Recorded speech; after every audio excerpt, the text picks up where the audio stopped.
আসসালামু আলাইকুম এভরিওয়ান। আজকে আমি আপনাদের সঙ্গে শেয়ার করব একেবারে সহজ পদ্ধতিতে দোকানের মতো পারফেক্ট কালাকাঁদ মিষ্টির রেসিপি। এত সহজ পদ্ধতিতে এই মিষ্টিটা তৈরি হয়ে যায় যে আর দোকান থেকে কেনার প্রয়োজনই হবে না। এই মিষ্টিটা মুখে দিলেই মিলিয়ে যাবে, এমনই মিষ্টি। তো দেরি না করে আজকের এই কালাকাঁদ মিষ্টির রেসিপিটা শুরু করা যাক। প্রথমে আমি এখানে 250 গ্রাম ছানা নিয়ে নিয়েছি। ছানাটাকে এবার ভালোভাবে মেখে নিতে হবে। ছানাটা যত সুন্দরভাবে মুলায়েম হয়ে মাখা হবে ততটাই মিষ্টিটা নরম হবে। আমি যেভাবে হাতের তালু দিয়ে মেখে নিচ্ছি ঠিক সেইভাবেই মেখে নিতে হবে। দেখুন ছানাটা আমার সুন্দরভাবে মাখা হয়ে গেছে। এবার গ্যাসের মধ্যে একটা প্যান বসিয়ে দিয়ে হিট হয়ে আসবে যখন, তখন এর মধ্যে মেজারিং কাপে 1 কাপ আমি লিকুইড দুধ দিয়ে দেব। এবার দুধটা যখন হালকা ফুটে আসবে সেই সময় যে ছানাটা আমি মেখে রেখেছিলাম সেই ছানাটা আমি দিয়ে দেব। আমার ছানাটা দেওয়া হয়ে গেছে দেখুন। এবার আমি প্যাচুলার মাধ্যমে এই ছানাটাকে ভালোভাবে মিশিয়ে নেব। ছানাটাকে ভালোভাবে মিশিয়ে নিতে হবে দুধের সঙ্গে, যেন কোনো রকম লাম্পস না থাকে, সেইভাবে ছানাটাকে মিশিয়ে নিতে হবে। আমার ছানাটা ভালোভাবে মাখা হয়ে গেছে দেখুন। এই সময় গ্যাসের আঁচটা মিডিয়াম রাখতে হবে আর অনবরত এই প্যাচুলাটাকে নাড়তে থাকতে হবে, নইলে তলায় লেগে যাওয়ার সম্ভাবনা আছে। এটা কন্টিনিউ আমি নাড়তে থাকবো। নাড়তে নাড়তে যখন এর মধ্যে দানা বাঁধতে শুরু করে দেবে সেই অবস্থায় এর মধ্যে আমি মেজারিং কাপে 1 কাপ চিনি দিয়ে দেব। চিনিটা আপনারা কম বেশি করতে পারেন।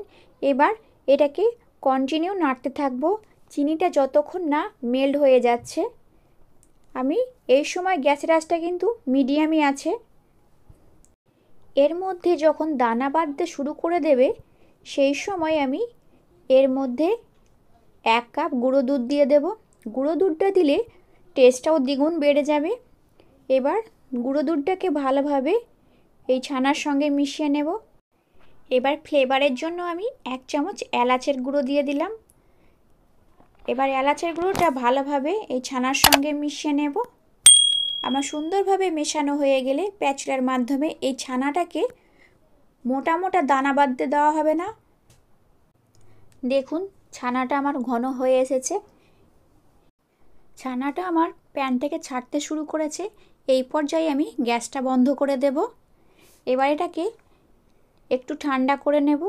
আমার ঠান্ডা হয়ে আসলে একটা কন্টেনার নিয়ে কন্টেনারের মধ্যে আমি একটা বাটার পেপার দিয়ে দেব।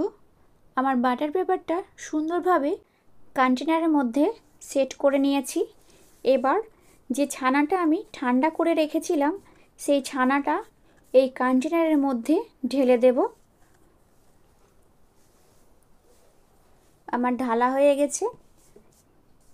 এবার আমি সুন্দরভাবে স্প্যাচুলার মাধ্যমে সেট করে নেব। আমি যেভাবে করছি ঠিক সেই প্রসেসে করবেন, দেখবেন একেবারে পারফেক্টলি কালাকাঁদ মিষ্টি তৈরি হয়ে যাবে। আর এত সহজে যে তৈরি হয়ে যায় আর দোকান থেকে কেনার প্রয়োজনই হবে না।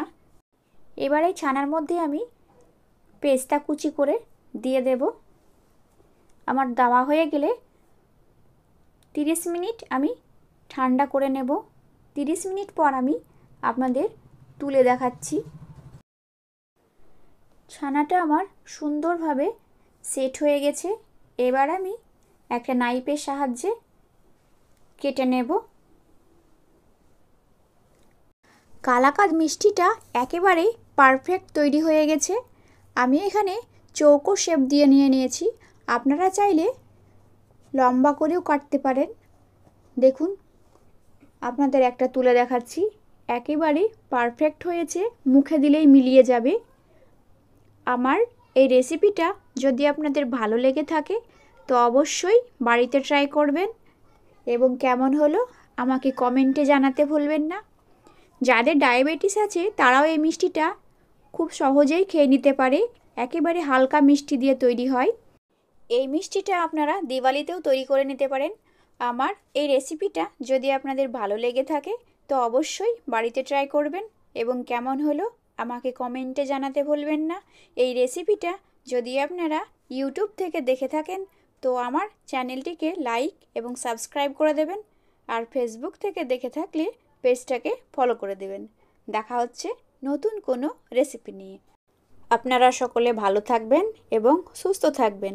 এতক্ষণ ভিডিওটা দেখার জন্য আপনাদের অনেক অনেক ধন্যবাদ।